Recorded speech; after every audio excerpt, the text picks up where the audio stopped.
بسم اللہ الرحمن الرحیم۔ کھول کے دیکھ چشم دل، آتا ہے لطف کیا نماز میں، ہر طرف آتا ہے نظر نور خدا نماز میں۔ اٹھو مسلمانوں اپنے مقدر جگا لو، نماز ادا کر کے اپنے اللہ کو منا لو۔ میرے دوستو، میرے برخوردارو، عشاء اور فجر جماعت کے ساتھ پڑھو، ساری رات عبادت میں گزارو، سنتوں کی پابندی کرو، نوافل کی کثرت کرو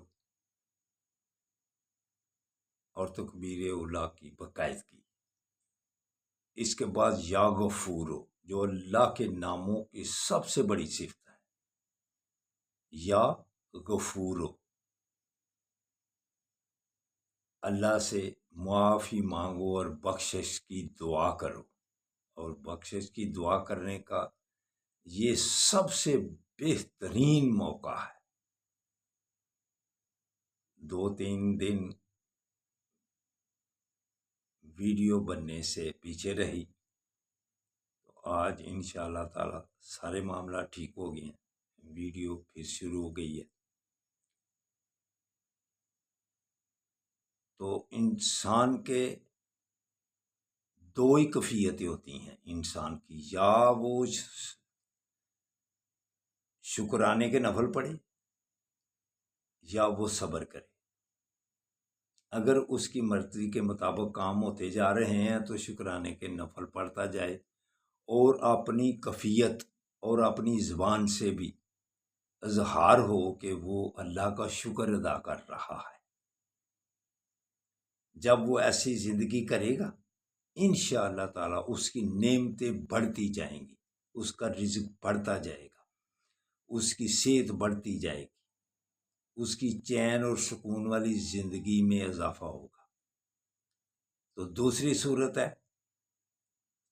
جب اس کی مرضی کے مطابق کام دور ہوتے جائیں، اس کو تھوڑی سی پریشانیاں لاحق ہوں، اس میں وہ جو صبر کرے گا، انشاءاللہ تعالی سب سے اچھی کیفیت اس کی یہ ہوگی کہ اگر وہ صبر کرتا ہے، اس میں کیا ہوتا ہے، شکر کرنے سے اللہ نعمتیں زیادہ کرتا ہے۔ اگر 1 لاکھ روپیہ ہے تو 1.5 لاکھ کی آمدن ہو جائے گی، لاکھ سے اوپر چلا جائے گا۔ اگر اس کی خوشی کے دن ہے تو وہ شکر ادا کرتا ہے تو اور زیادہ خوشیاں ملیں گی، یہ نعمتوں کا اضافہ ہو گیا۔ لیکن دوسری صورت میں اس سب سے بہتر کیفیت اس کی ہوگی، جو اس کا اجر ملتا ہے، وہ آپ کو بتلانے لگا ہوں۔ قرآن پاک میں کیا آتا ہے، ان اللہ مع الصابرین، صبر کرنے والوں کے ساتھ اللہ ہو جاتا ہے۔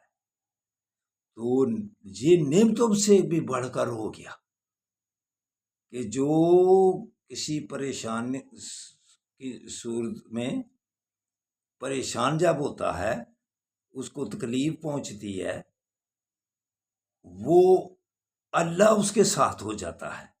تو کیسی کیفیت ہے، جس کا اللہ ساتھی بن جائے، جس کے ساتھ اللہ ہو جائے، اس کیفیت تک کوئی پہنچ سکتا ہے؟ اس لیے میرے دوستوں، میرے برخورداروں، ان دو کیفیتوں کو ہی آپ اگر سنبھال لیں گے، اگر ان پر عمل کریں گے، شکرانے کے نفل اور شکرانے کے الفاظ، اس میں آپ اگر کثرت کریں گے، زیادتی کرتے جائیں گے تو نعمتیں بڑھتے جائیں گی۔ تو جب کبھی بھی پریشانی آ جائے تو اس میں آپ صبر کیا کریں۔ سب سے بہتر وقت اور بہتر طریقہ کار یہ کہ اللہ آپ کے ساتھ ساتھ ہو جاتا ہے، ساتھ ساتھ چلتا ہے، اس کو آپ بہت ہی نعمتوں سے بھی بڑا سمجھا کریں کہ اللہ میرے ساتھ ہے، اللہ میرے ساتھ ہے۔ اسی لیے میرے دوستوں، میرے برخورداروں، گھبراؤ مت، نماز ادا کرتے جاؤ اور اپنی زندگی کو اختتام تک چین اور سکون سے پہنچاؤ۔ ہم کدھر جا رہے ہیں؟ ہم سمجھ رہے ہیں ہماری عمر بڑی ہو رہی ہے، لیکن ہم آخر تک پہنچنے کی طرف جا رہے ہیں۔ تو اٹھو، اللہ کے آگے گردن نیچے جھکا لو، اللہ حافظ اللہ حافظ، اور نماز پڑھنے کے بعد صبح پارک میں ضرور آنا۔ اللہ حافظ اللہ حافظ۔